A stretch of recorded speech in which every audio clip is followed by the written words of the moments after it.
Welcome everybody to Pig Ear and Review's first ever Halloween spooktacular. Ooh, I got a pumpkin.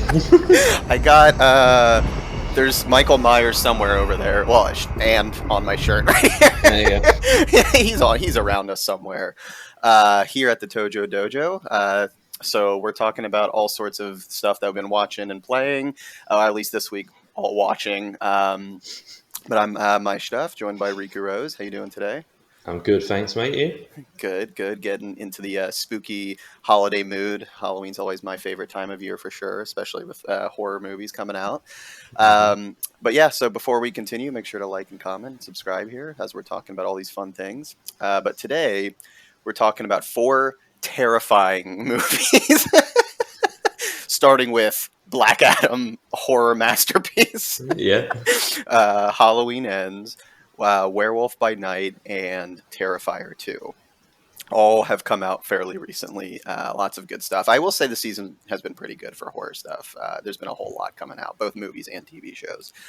But before we get into that, since this is hot off the press over the last couple days, we had some video game related spooky news with Silent Hill finally making a return after a decade of pachinko machines and random nonsense. Basically, and locking Kojima in closets and yeah, exactly. I gotta say, I was pretty impressed with how much stuff they brought back. I mean, I know when we talked about Silent Hill earlier in the year, for anyone who wants to see that, I did a Silent Hill retrospective earlier in the year where I went through all the games that I had played through. But yeah, they came back in full force. They announced a remake of two new games, some weird like live experience. Yeah. I don't know I don't know what they're implying with that. To be honest, I'm guessing it's a choose your own adventure where like everyone votes or something. That's how I took it. It kind of reminded me, like when Black Mirror did their Netflix game Choose Your Adventure. Yeah. Like I'm wondering, is it like that? But yeah, plus because they're focusing on crowd stuff quite a bit. Yeah, because they said as well, like your decisions will like change the canon. So I'm guessing like it's not going to be one where, you get this experience, I get that experience. I feel like everyone's going to get the same experience. We all just influence it in a weird way. I guess, yeah. I mean, I'm intrigued, I guess, but they didn't really say a whole lot about it. We'll see if it ever happens. I feel like J.J. Abrams is attached to a million things, and 2 of them ever happen. Right, which, yeah, so I'm not, that's certainly not the most hype thing I'm excited for, but I'm like, whatever, we'll see what it is, I guess. A whole bunch of merch. Oh, and a new movie, of course, which I actually like the Silent Hill movie. I think it was, it's not like a smashing success freaking masterpiece, but it was good for what it was. I really enjoyed it. And it seems to be, I guess the director of the first one is returning for this one, but he didn't do the second movie, so I guess they're just going to ignore that movie altogether. Well, they said this one was going to be inspired by the second game. So yeah, the second game, but there was a second movie which this director didn't do. But yeah, either way, yeah, exactly. It sounds like it's inspired by the second game. But yeah, I mean, I'm pumped. I'm happy to see Silent Hill back. I mean, granted, none of the stuff is coming out probably until late next year is what it sounds like at the earliest, I imagine. But either way, it was nice to finally kind of see them back with the original amazing musician Akira Yamaoka. Does all the incredible Silent Hill music, and I think he was like the other guy was Ito. He did like the game design or something like that on the original one, or maybe designer or something. But yeah, definitely excited for it. Here was my main takeaway. I noticed this in a lot of these like video game press conferences where they go like this was like 40 minutes long. Yeah, it was a long one. Mm-hmm. Yeah, and they go like, oh, and we're very pleased to be teaming up with this person. And they sent us a video message. And then it goes to the person and they go, we're very pleased to be working with you. We like Silent Hill. And then they go, thank you, Gus. Like, yeah, see ya. Right. And then I'm just like, these things would be like half the time if we didn't have to have everyone send a video message. Tell me J.J. Abrams is involved. Yeah. Done. I don't need like someone from Bad Robot to go, we're happy. Yeah. Yeah. But what if they did a video saying, actually, we're really depressed. I hate this. That was the video. We were hoping for Metal Gear, but Konami Yeah. said we can have Silent Hill instead. Yeah, we got fucked. Yeah, well, on that note, yeah, there's no mention of anything, at least as of yet, for what Kojima did. That essentially is Hmm. just completely scrapped at this point, which it Hmm. has been for years now. But I think there was some hope from people that they were going to kind of try and bring that back. But I mean, they always could. But at least as of now, that seems like that's just a completely scrapped thing moving forward, I basically. think we got more chance of Mr. Rogers coming back. Yeah, exactly. I do find it funny though that they've basically outsourced everything they're doing outside of Yeah. Japan, which kind of cracked me They out. don't. They don't really have, like, as I take it, an internal studio set up anymore. They just seem Yeah, like a house of IP. right. Which I mean, to be fair, if they get good people to do it, I'm cool with that. I mean, as long as Yeah. they kind of are supervising it in a sense. So Hmm. we'll see how it goes. Either way, I'm excited to see what's gonna come from it. Probably, yeah, late next year at the earliest, I imagine, at this rate. So we'll see what happens. And then really quickly, Resident Evil had a showcase, but I'm convinced that the only reason they had it is because Silent Hill had one, because the showcase was literally nothing new. I mean, I think they No. said, oh, we're releasing something on another platform or something like that, or another cloud version for Switch or whatever. But there was nothing actually new other than maybe a little bit more footage. So it was kind of a Yeah. pointless press Well, conference. they just pretty much showed the DLC for 8 Yeah, and Resident Evil 4. pretty Like, that much. was Yeah. it. Yeah. And I'm just like, well, we know both of these things are coming. Right. I Like, mean, don't get me wrong. I'm excited for both. So next Friday is when the DLC comes out. I'm definitely going to be playing that, and I'll review that on an upcoming episode. I'm excited for it, but yeah, it yeah. wasn't anything new. It was pretty pointless, to be honest. So Yeah. Silent Hill definitely won this press conference battle, if you want to That call was it a true battle. It's like, who won E3? that. Exactly. It's the console wars all over again. So either way, some fun horror, spooky, spooktacular video game news this week, which was nice. So always good to see. Hmm. All right, so now we'll start getting into what we're talking about, and I'll turn it over to you for the first horror masterpiece of the evening, Black Adam. Yeah, I think they dubbed it like DC's first anti-hero or something. Hmm. And I'm convinced that marketing is just because Deadpool did really well. Yeah, probably. They got to do something But different. so I know you like your DC comics and like certain things. How Decently, yeah. familiar are you with Black Adam? Because Not I've been. not at all. Uh, no. Did you ever see the movie Shazam? I did. I actually really like that one. Okay, okay. So they marketed this like I saw The Rock, like a new era for DC movies, right? Sure. It's more of the same. Yeah, like, am I really shocked? It's not that different. There is a lot of nods to like the DC universe, and not like, oh, another guy who can fly. It's more like there's Hmm. Batman comics and posters and Spider-Man comics and posters everywhere. Like, one of the Sure. main characters is a kid who's obsessed with superheroes. Okay. And a lot of like the little wink and a nods are more towards Shazam. Okay. Because, like, I don't know if you remember in Shazam, he gets his powers off that wizard, Yeah. and he has like the lightning bolt logo, right? Right. And Black Adam has the exact same one, and it turns out the same wizards are the ones who gave him his powers. Oh, I didn't realize they were connected. Okay. Yeah.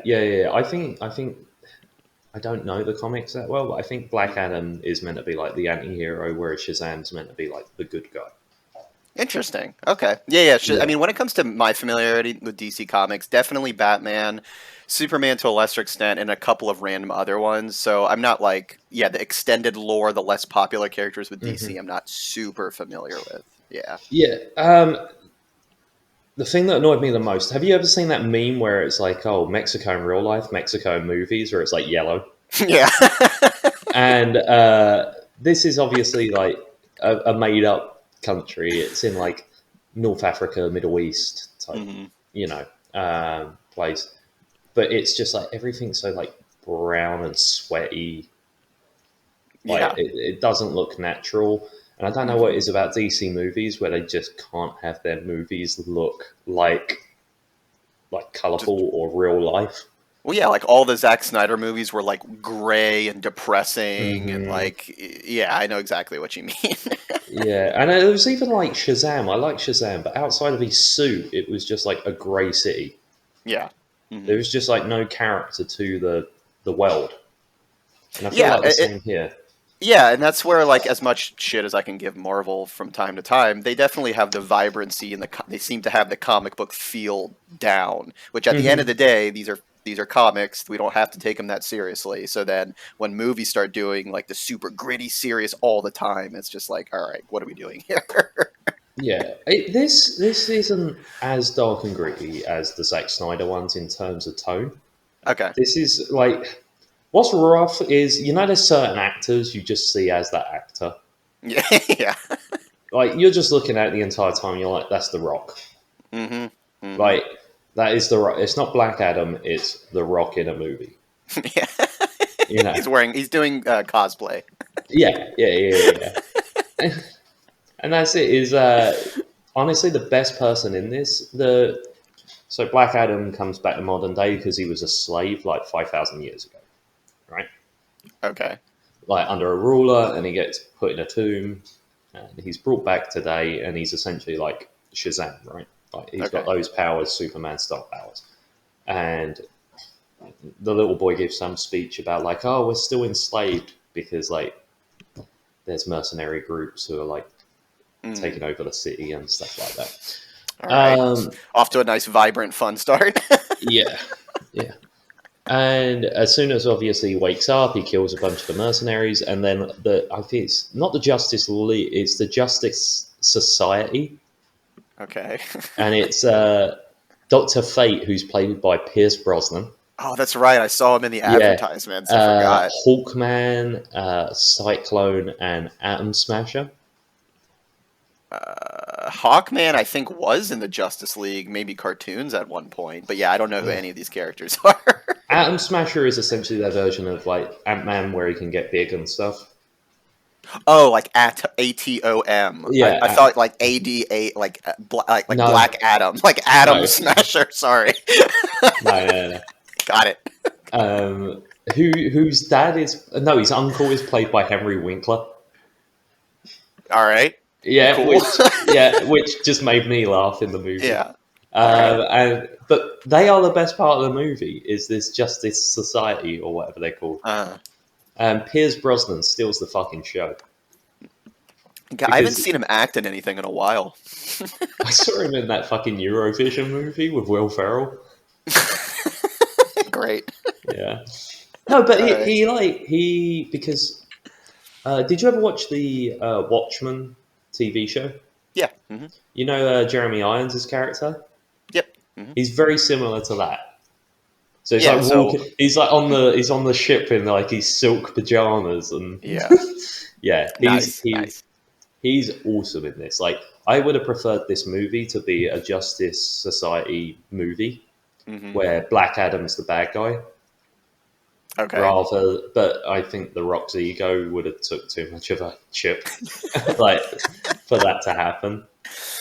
Yeah, like with The Rock is interesting because, like, I think to your point a second ago, he's one of those actors. Yeah, I kind of just see The Rock, but even more specifically, like, it's hard to take him seriously a lot of the times because, like, I don't know.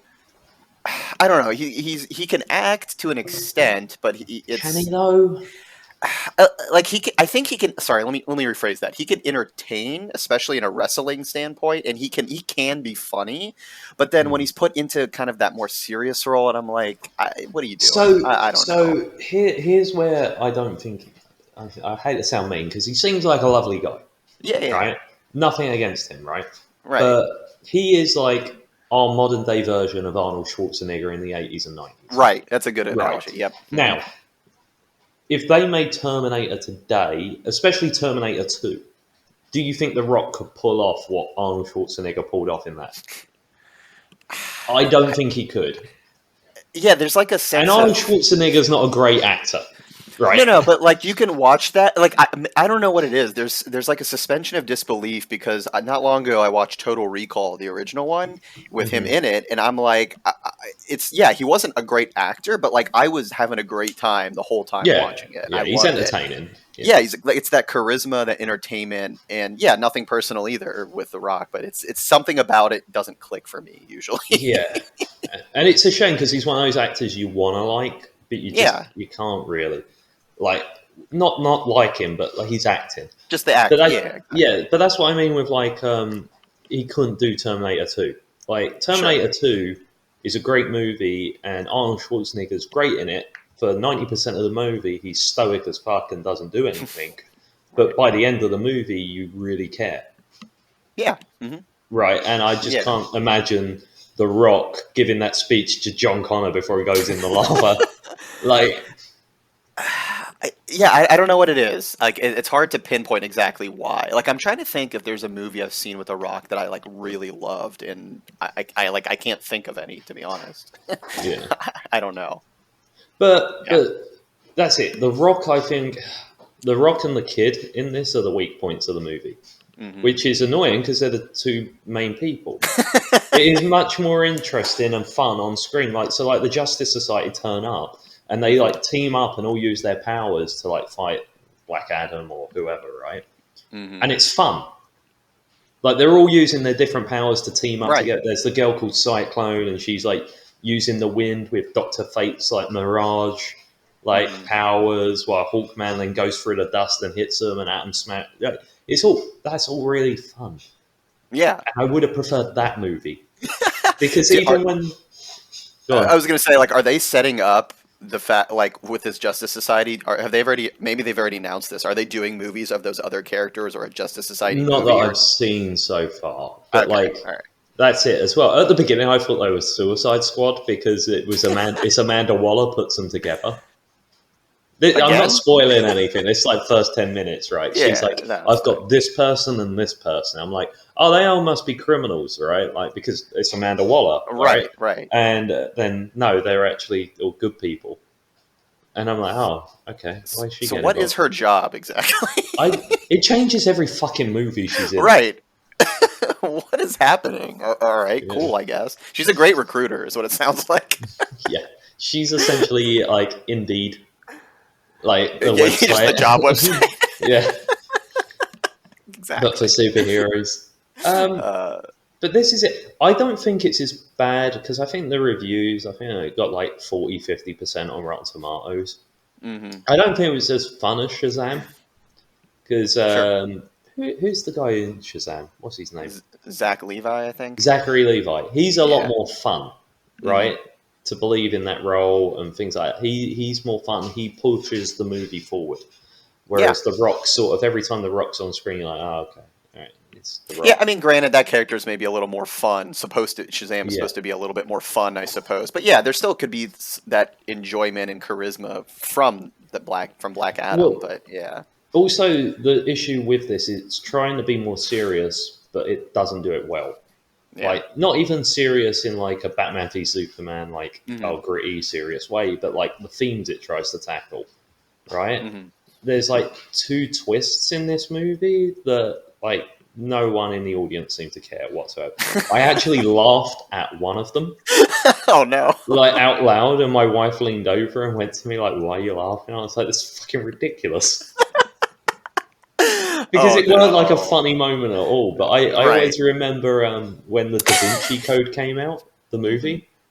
And I don't know if you remember the twist at the end of that movie, but I remember on the news, people laughed about it, apparently, during the press screening.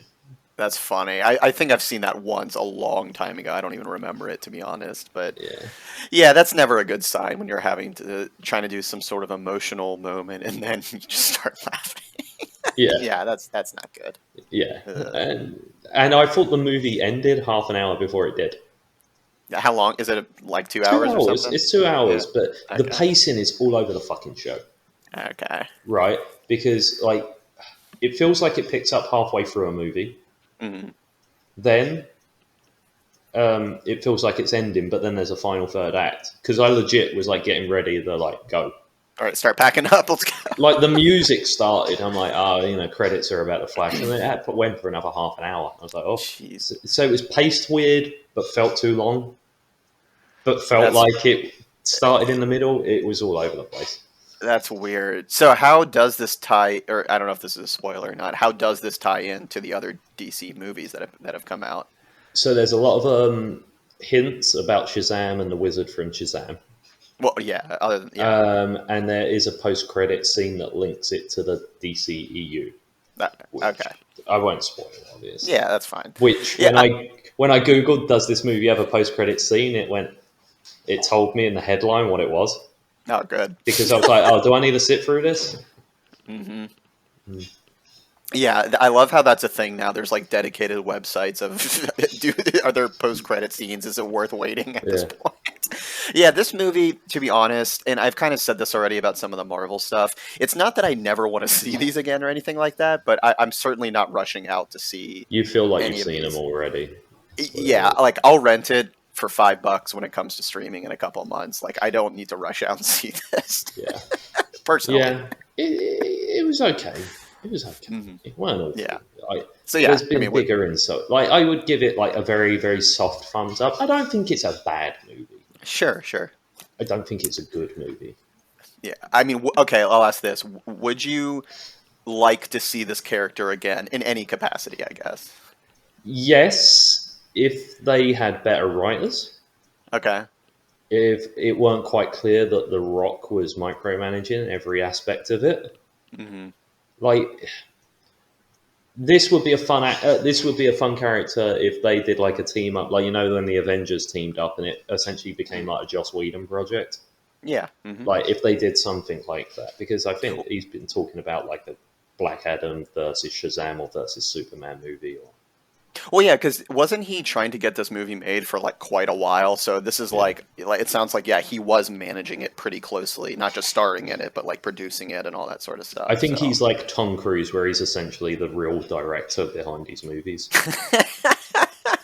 I could see that. He seems like he would have that kind of desire for control with his project, so I could understand that. Once again, I'm sure he's a lovely person, but yeah, like I said, not like super interested in immediately seeing this, but eventually I'm sure I'll see it. But yeah. All right. That was Black Adam. Over to you. All right. Halloween ends, or does it? I'll cue the music right here. You tell me. So I think we've talked before how I think you've said you haven't seen a whole lot of like the classic slashers, like maybe a couple here and there. Is that fair? Or? I saw like Nightmare on Elm Street and New Nightmare. Yeah. They're the only ones I can really think of. Okay. So slashers are interesting because horror. I love horror just because it has so many subgenres of different kinds, and slasher is really just one of them. But that genre seems to get the most attention just because of like the classic horror icons like Michael Myers and Jason and Freddy and all that sort of stuff. So even though I do enjoy them, they're certainly not like upper echelon best movies I've ever seen. I usually watch them because they're just goofy and funny and just you can put it on and just have a good time sort of thing. But Halloween in particular, I have to say I love because the timelines of Halloween, like the in-universe chronology and like the lore has now approached like Star Trek levels of stupidity. Because if I were to ask you, this may sound like a weird question. I think I roughly know it. If I were to ask you how many different timelines there are in the Halloween franchise with all movies being made, what number would you say? I'm going to say 4, because I know of at least 2. You're close. There's 5. Okay. And I say 5 because one of them is technically the considered remake. Well, yeah, there's that, but then there was Halloween 3, which was its completely own thing when they tried to make it an anthology of like everything other than Michael Myers, and it flopped hard, and they went right back to Michael Myers. So essentially, there's technically 5 timelines, and that's where I think it's hilarious because Jamie Lee Curtis is in like 3 of those timelines, and they just like don't reference each other, so it's just ridiculous. So that's why I love it from that perspective. But most of the Halloween movies, frankly, are not that good. Like, they have bits and pieces that are fun, and like I said, you can throw them on during the season, and you can have a good time and make fun of it or whatever. But a few years ago, in 2018. they came back with Halloween. They just called it Halloween.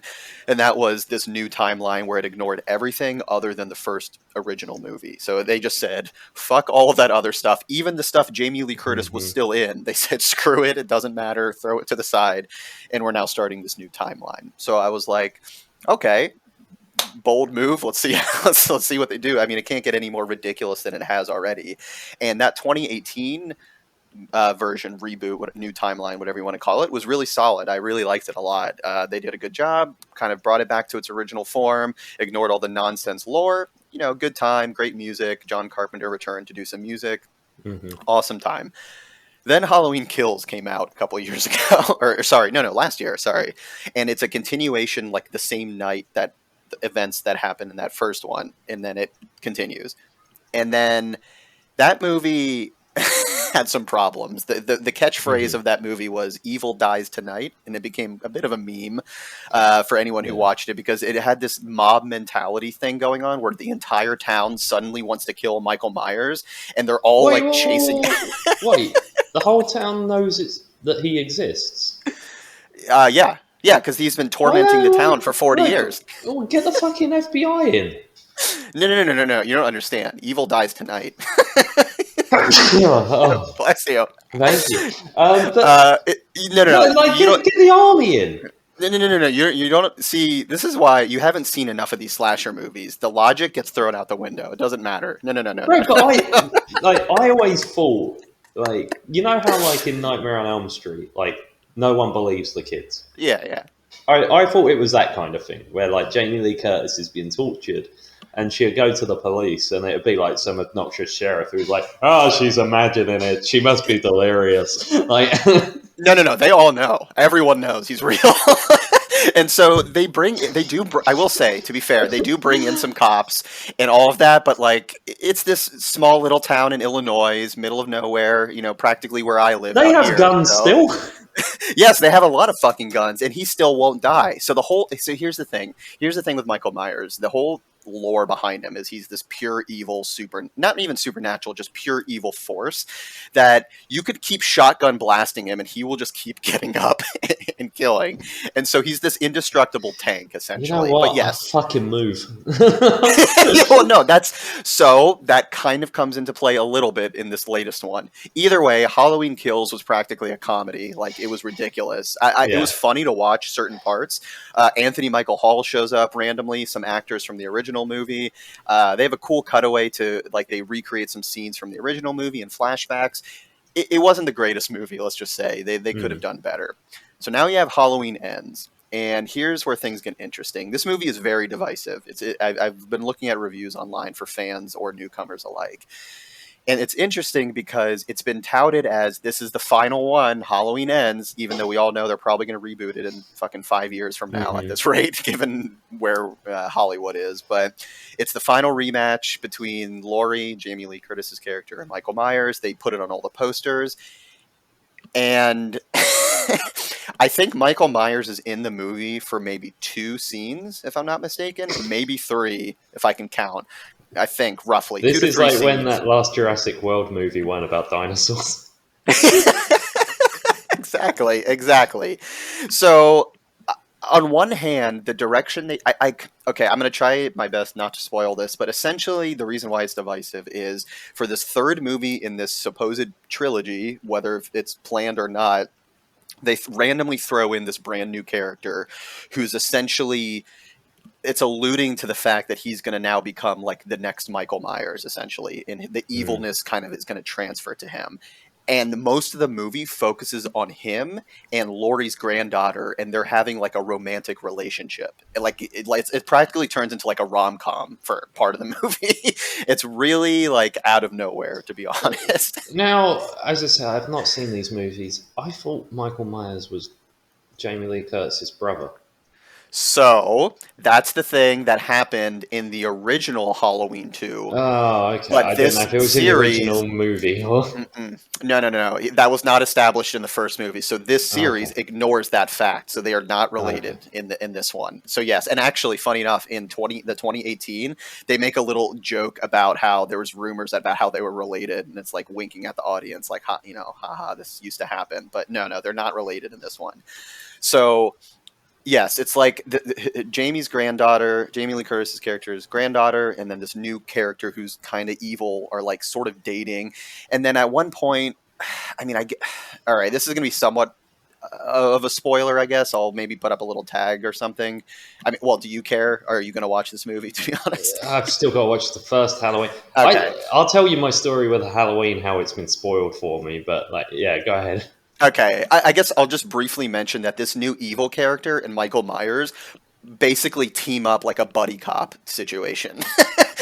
And it gets very weird at that point. And so that part was odd. And then all like without once again completely spoiling it, all I'll say is they could have taken this in a really cool direction with ending kind of the old story of Laurie and Michael, but they chose not to, and that's I think the most disappointing part Yeah. because it's a double-edged sword where people want more of the same, or sorry, people say they want something different, and then you give them something different, and they go, no, I actually want more of what we used to see with Yeah, Michael Myers. it's half of the people. Like I remember when the Obi-Wan trailer came out Hmm. the first time, and I was just like, everyone at work was talking about it. And I'm like, I'm just bored of Star Yeah. Wars, and like 9 out of 10 people there are like, oh my god, no, I'm so excited, I love everything, and I'm like, Mm. geez, like you realize like everyone's an extreme. It feels like either no one Yeah. cares or everyone loves it, and there's not. It doesn't seem like there's much in the middle Yeah. anymore of discourse. Like Right. Hmm. either everyone wants one thing, one or the other, and they don't want anything else. Yeah, exactly. And that's where, like, with this movie, I guess my general consensus as I've thought about it more is I certainly didn't hate it. And I didn't love it. I think I'm more frustrated at the fact that they could have taken this a really cool new direction with what they were setting up. But really, at the last minute, I'll say something happens to this new character. I'm not going to say what. Something happens where that potential can't happen anymore. And they could have continued with that. Yeah. But with Michael and Laurie, there is a final fight between them, and they even show that in the trailer. That's not a spoiler. And I will say what happens at the end of that fight legit made me laugh out loud. And it wasn't supposed to. It's similar to Okay. what you were describing, where this should have been a very sweeping emotional moment for what they were doing. And I was like cracking up laughing at this. So they have essentially definitively ended this storyline once again without spoiling it. There is potential for it to continue, I think, if they wanted to. Like, I actually have a theory for how they could do it. I won't say what it is here and spoil it, but if they wanted to in a few years, like with this timeline, I think they could continue, and I We'll think see I how know how much they money could. it makes. Yeah, exactly. So we'll see if that happens. But even if they don't, they do end it kind of on a nice moment where the final shots sort of reflect the ending of the very first Halloween, but kind of like in a mirror a Mm. little bit, with like thematically speaking at least. So I guess either way, I think it's got some interesting kills. Like it's shot pretty well. So I think it's hard to say if I recommend this or not though, because like I'm gonna say I would recommend it, but don't go in expecting this to be what people were probably expecting, like the true Michael Myers filled, movie where he's going at it the whole time. They really like took a bit of a different direction, which once again Mhm. could have been cool, but then they sort of stopped at doing it, which I think is a shame. They really could have done something interesting. So it's, yeah, like you were saying a second ago, I'm kind of in that middle point where I'm like, Yeah. it was okay, basically. Yeah. So, if you like Halloween, I will say though, if you're gonna watch this, I would recommend watching the previous two. Otherwise, this one isn't gonna make a whole lot of sense. So Yeah. I would do that. But yeah, you No, said you said you had it spoiled for you though. The one of them or the the most recent ones, original. or So okay, it's just random memories stick out in your head. Yeah. And it was like Halloween was on TV one night. Mm-hmm. Like this would have been like late 90s, early 2000s, Yeah. and my brothers recorded it, Mm-hmm. and my dad had watched it when like it was being recorded that night. Yeah. So Mm-hmm. next morning, my brothers are watching it, and I walked in. It was like the last 5 minutes of the movie, Oh, great. right? And like he goes out the window, and my brothers are watching it. My dad just goes, "He ain't there anymore," and then like they stick their head out the window, and like Michael Myers is gone, if I remember right. Yeah. Mm-hmm. But it just like killed like any sort of like tenseness about it. Yeah. That's Yeah, funny. I personally still think the original Halloween is worth watching. I think it's a yeah. classic John Carpenter movie. It's a good time, but yeah, that's pretty funny. I mean, don't go in expecting anything too crazy. It was basically the movie that kicked off slasher movies. So like, Mhm, it's pretty tame by today's standards, but it still has a fun, like, mhm, classic feel to it. And oh, the other final interesting fact is these recent ones, trilogy are made by Danny McBride and David mhm. Gordon Green. So who made Vice Principals, Eastbound and Down, uh, Righteous Gemstones. So it is funny, and a couple of those actors do appear in these movies, like only one or two, which is kind of funny. But either way, I'm glad they did it. It's Yeah. nice to see them. Like I did have a good time the whole way through, but I think I'm more just disappointed that it could have been, the potential was there for it to do something really interesting, and they didn't. So So ultimately, thumbs up or down? also a soft thumbs up, I would say. Not the Okay. greatest recommendation, but definitely not a thumbs down. Okay. Soft, midway. Okay. All right, over to you for Werewolf by Night. Well, I believe you saw this as well. I did. Yeah. I didn't know what to think of this because, like, when I saw Mm, like the trailers and stuff, because it looked like it was going to be one of those sort of old school Universal hmm monster type things. Like the trailers made it out like it was going to be over the top acting and Well, yeah, when I first yeah. saw a trailer, because I always like looking for trailers of new stuff coming out, for the most part, and I put this one on without really looking at it. Like I just saw, oh, Werewolf by Night, what's this? And I didn't realize until the end of the trailer that it was going to be like an MCU thing. And I'm like, oh, wait, what? What the hell is this? So yeah, Yeah. it kind of took me by surprise a little bit. Yeah, and it opens up and it like has that old school sort of feel, and like when the woman's giving the speech and there's the animated corpse, I was like, oh, this is fun and unique. It's going to be Yeah, like I was expecting it to be like that the whole way through with like over the top acting, like right. women screaming and fainting, like you know that. Yeah, yeah. I was actually looking forward to that. I thought that'd be fun for like 45 minutes. Yeah, But it's like a mini movie. Mm. yeah, but after the opening 5 minutes, it just turned into Marvel. Yeah. I was disappointed as well because once again, even though I had to temper my expectations when I found out it was an MCU thing. I'm like, okay, yeah, to what you just said, it looked unique, has a different feel. It seemingly was disconnected. I mean, it's okay, it's MCU, but like they're not like shoving it down your face that it's Hmm. connected to all these things. So yeah, I was hyped, but then I had the exact same reaction as you about 10 minutes into watching it. Yeah, yeah, it was a shame. It was an opportunity to do something really different and really unique. The only one who I felt Yeah. really stood out was the wife of the guy who had died, hmm which I don't know if you know who that was. I don't remember. Because I'm like, who is this actress? Who is this actress? And it's Frasier's agent. Oh no! Yeah, Oh god, I can't unsee it now. yeah, Oh, that's hilarious. I did yeah, not yeah, piece yeah. that together at all. But she's like an old because I remember watching during lockdown like some kind of like Frasier reunion roundtable thing they did on like Yeah. Zoom, and hmm she's like an old, and most of the cast of Frasier were like proper like theatre actors, Yeah. hmm and you can tell like because she's doing the like projecting with her voice and stuff hmm like that, Yeah. and she like they needed more people like that in this. Yeah, they really could have made it a very unique experience. Yeah, and it was, to your point, just there was glimmers of really cool ideas and like the shots and stuff like that, but nothing really like super shined through, I guess. It was an exciting idea that became very boring.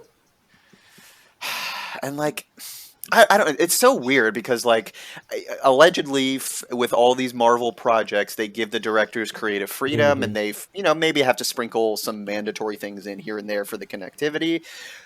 But I'm just curious, like, how did something like this that had such potential again kind of get more mediocre again? Like, I don't know why. See, like, personally, I would give this a thumbs down. Mm-hmm. Just because after 20 minutes in, I'm looking at the clock to see how long's left. So this is one of the first things I watched in a while where I legit fell asleep for 5 minutes and I had to rewind because I literally passed out watching. Granted, it was late at night, but I think it's got something like 95% on Rotten Tomatoes. All these places are giving it 9 out of 10s, and I'm like, did we watch the same thing? Yeah, I think a lot of them liked the idea of it more than. Yeah, I don't know. I didn't get it. Like, same here. I would have got it more if they had done what they showed in the trailer. Exactly. Yep. And like, there's even that scene at the end where they're sitting on the log talking, and I'm like, why is this scene still going on? Right. Yeah. It went on for like 5 minutes. This thing was only 45 minutes long. I'm like, what? Yeah, like I legit. Granted, I watched this like I think 2 weeks ago now, so I'm a little fuzzy on the details. But I legit don't know if I could recount to you most of what happened, in the entire thing. Yeah, it's just such a waste. I was excited for it after the trailer. Yeah, and same. Yeah, and I guess there is some appearance by another MCU character, not that we've seen before. Mm-hmm. And I think I even remember some like article saying, "You're never gonna believe who shows up in this," and I'm like, "Oh shit! Like who?" And then Captain Caveman. Yeah, exactly. Wait, what? Howard the Duck? Is this where his origin story comes in? And it was. I don't even know the name. I don't even know if they said the name technically. MCU Swamp Thing. Yeah, yeah, basically yes. Yeah. And I'm like, oh, this is who you were like building up. Cool. I mean, if you're a fan of that character, cool. I know. But I'm kind of the same way as you. Is like, this is another thing that had great potential, and they kind of squandered it. And I mean, on one hand, it's cool that it was like a mini movie holiday special. Like, I hope I know there's the Guardians of the Galaxy one coming up. Mm-hmm. I do hope they come back like every year and do a different Halloween special. I think that would be cool. Yeah. But they need to not be shit. Like, I don't know. Mean, this could be a cool idea. It's just don't make it. Don't tout it as something different and unique when it's not. Exactly. Because it was essentially 3 Marvel fights. Mm-hmm. That's all it was, yeah. Which I glaze over now, even in the movies. Like, it's just like, okay, wake me up when the talking starts again. Yeah. That's so funny that's the thing you hope you want that character. Well, I know we both would like that character interaction and development when all of the action is literally identical in everything you watch. Yeah, it just loses the spark of it, I guess. Mm-hmm. Yeah. I don't really know. Yeah, like as much as I hate to say that, I kind of have to agree. I think it's an expectations thing. If they wouldn't have touted it as this incredible thing, this probably would have been like, oh, another mediocre, like soft thumbs up type of situation. But because they said it was going to be all these things and then failed to deliver on all of them, I think it set the expectations too high. Because this was the first Marvel thing that I'd been truly excited for a while, and then it failed to live up. So, all right. Hopefully your next thing saves us. It depends on your perspective. Terrifier 2. So it sounds like you haven't heard of Terrifier before. No, I've never heard of Terrifier. Okay, so sounds terrifying. It is, I would say, for some interesting reasons. So there was technically a movie, I think 5-6 years ago, that came out called All Hallows Eve, and that was a short story kind of compilation type of thing with a few characters, if I'm not mistaken. And there was a character that was in that movie called Art the Clown. And he's a creepy looking clown, and it did fine, but enough people really liked that character that they wanted to now have him have his own movie, essentially. And so they came out with a movie called Terrifier, which starred that character, Art the Clown. So if you want like an actual legit terrifying clown character, not like Pennywise, It, or whatever other couple of scary clown characters I guess there are, Ronald this McDonald. is definitely Bozo, Ronald, all of them. This is absolutely a terrifying clown. The makeup, the movement of this character. He doesn't talk ever. Like, he's just this creep. It's a slasher type of character, but he definitely has more goofy personality. Almost not exactly like Freddy from Nightmare on Elm Street, like, because Freddy talks and does all that, but he's very much like a mime kind of character. Very much through his movements, he portrays comedy. And so the first one was very much an indie film, fairly low budget, but like it did really well because of how well it was shot, the personality of the character.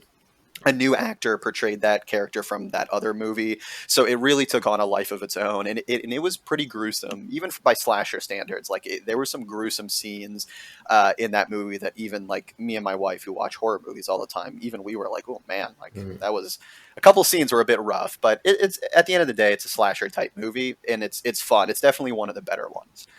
So they then announced Terrifier 2 is coming out, which I had no idea was even in development. Like, I only found out about it like a couple months ago. And so I was excited. But what was interesting, though, and it's still playing in theaters right now, but it's like a limited release thing where it's like traveling between cities. Yeah, so it's not like Kevin a broad Smith release. does, that kind of thing. Yeah, but like actually with better, like more popular movies. Granted, I haven't seen Clerks 3 yet. I still need to. Yeah. But yes, to some extent, I think it's a little bit more broad than that, but definitely like within like a week or so of it coming to here, it was already gone, and like it was only like a select number of theaters. So you might still be able to watch it since we'll release this here in a couple of days, especially because it's still Halloween season. But either way, I had to find a place that showed it, and we finally found one. And it's the one thing I will say right off the bat, it's 2.5 hours long, which is way too long. That's too long. It is. However, I will say it didn't quite feel that long. Like, granted, there were some scenes that went on a little too long, but we were glued to our seats the whole time, surprisingly. But either way, it was definitely a little long. But, okay. As far as, before even describing what this movie is, I'm going to let you know about an article I just read yesterday, or I may have even sent it to you potentially for some of the others in the group chat we have. But there are reports of people passing out and puking watching this movie across the US. And granted, anytime I see stories, like the Paranormal Activity, they'll have the secret thing like in the marketing material, like the cameras, and you'll hear people throwing popcorn and like, screaming or whatever. And usually you're like, okay, whatever. That's like BS or someone who's taking it a little too far. I can absolutely believe those stories for this movie. Well, have you seen the old news footage from when The Exorcist originally came out? Oh yeah, people passing out and like. And then you watch it now and you're like, "Oh, people are fucking stupid." Yeah, and I'm like, well, it's actually funny you're saying that because we were watching it again not too long ago, and the scene where she just goes downstairs and she like kind of just pees on the carpet. I'm like laughing my ass off that entire time the movie, or when she's like vomiting on people, it cracks me up. But this movie. I can absolutely believe those news reports of people passing out and puking. This is probably the most brutal, gruesome horror movie I have maybe ever seen. Like, granted, there's probably some out there that are like fucking snuff films type level, but I'm not trying to watch that. Human Centipede.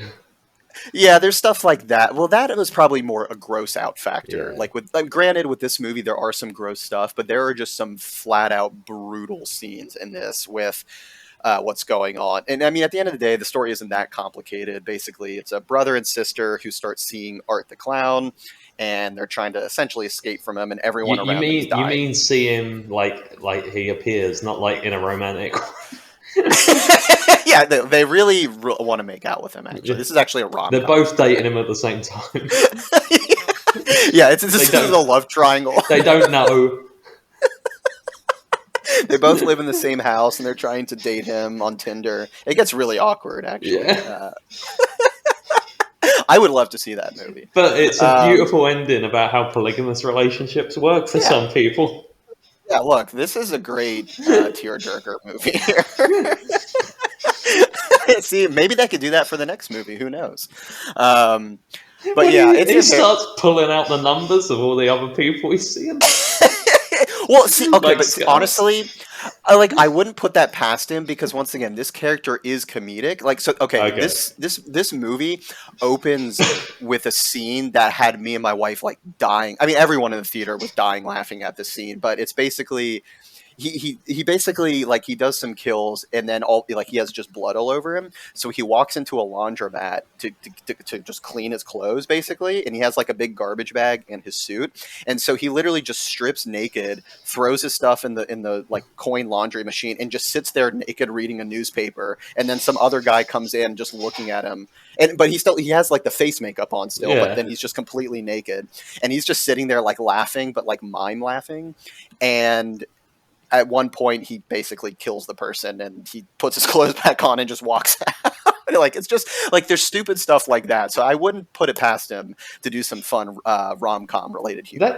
That I remember when the new It movie came out, and I was talking to a friend about it, and I said the issue with the new It movie was that clown just looked fucking terrifying. Like now, like Tim Curry's Pennywise, he looked like just a regular clown. Like if you were at a circus or a fair or whatever, you'd be like to your kid, like, "Oh yeah, go get a photo with him," or like whatever, right?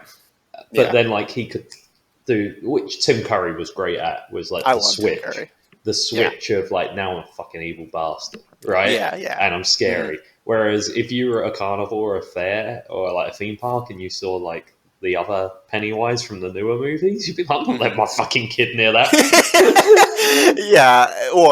That's a different kind of terrifying. I mean, with this clown, he is pure terror. Oh, okay. But that's the thing is he looks horrifying, but then in the comedic scenes, he like kills it with his personality and his miming. So I mean, it's a little bit of both. But yeah, I can understand that dichotomy.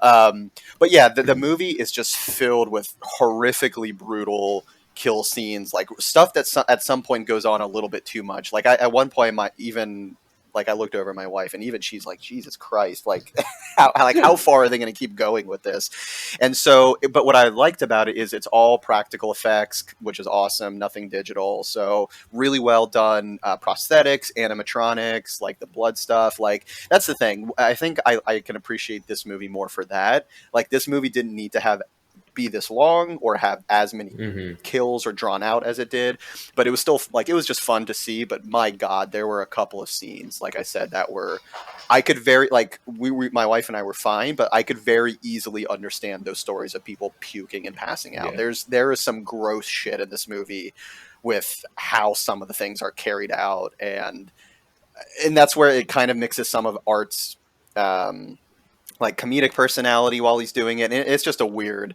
slasher, goofy kind of movie, but very, very brutal. So take grandma or a date. Yeah, first date for sure. Right after the circus, absolutely. Just go right to this movie. No, go to this and then the circus. Oh, yeah. Sorry. Yeah, other way around. Yeah. It's a good one. I should say, if you like the first one, you'll for sure like this one, but for most this is where the recommendation piece gets difficult, because like I don't know if I can recommend this to everyone because of how unbelievably brutal it is. But I think at the end of the day, people have to know the person's taste who they recommend. Like, here's the thing: is like, well, right. I can tell you're gonna like say this is a thumbs up for you. Yeah. Right. But this is it. It's like, I'm not gonna recommend Breaking Bad to everyone. I know the people I'm gonna recommend Breaking Bad to. Yeah. No, I think that's totally fair. And that's, I think, in general, how I've been trying to approach anything we talk about, where I'll try and do, if you're a fan of this type of thing, like it's not a letdown, which is good. It's a good sequel to the original one, but they amp it up, but in a good way, where it still keeps a good like indie kind of feel, and it's good for that. But as far as like a general horror audience, or even a general audience, would I recommend it? Probably not, because it's probably not going to be your thing. And even if you like slasher movies, like I said, this takes it to such a higher level than what you might expect. And like they didn't, exactly make that apparent in some of the trailers. So I think parts of it were a little surprising even to us, but it was definitely a fun watch. And then randomly, also Chris Jericho shows up, the wrestler, like WWF wrestler. I guess he needed to eat this month, so he took a quick roll. The Rock's in movies throwing. Yeah, so why not? I mean, he does fine. It was just really like you see all these people who are basically indie actors, and then you see Chris Jericho randomly, and I'm like, what the fuck is this? Is just kind of jarring for a second. But either way, it was a good time. I would, like I said, I'd recommend it if you like these kinds of slasher horror type of stuff. And they do, of course, leave it open for a sequel. And I will say the post credit scene that they have with how they leave it is also, it's very disgusting and brutal, but also kind of hilarious at the same time too. So definitely it's going to be interesting. I'm sure they're going to continue it at some point, so we'll see how they do it. But yeah, definitely a thumbs up, I would say. All right then. All right, so we got all kinds of fun things mixed. I guess a couple of soft thumbs up, a thumbs down, a little mix all over the place. True horror for this episode. But if you liked what we talked about, let us know. And if you watched any of these things, definitely let us know as well. And then until then, we'll see you for the next one. We might do a part 2 Halloween Spooktacular for next episode. We'll talk about some more horror stuff. So until then, we'll see you on the next one. Bye. Bye.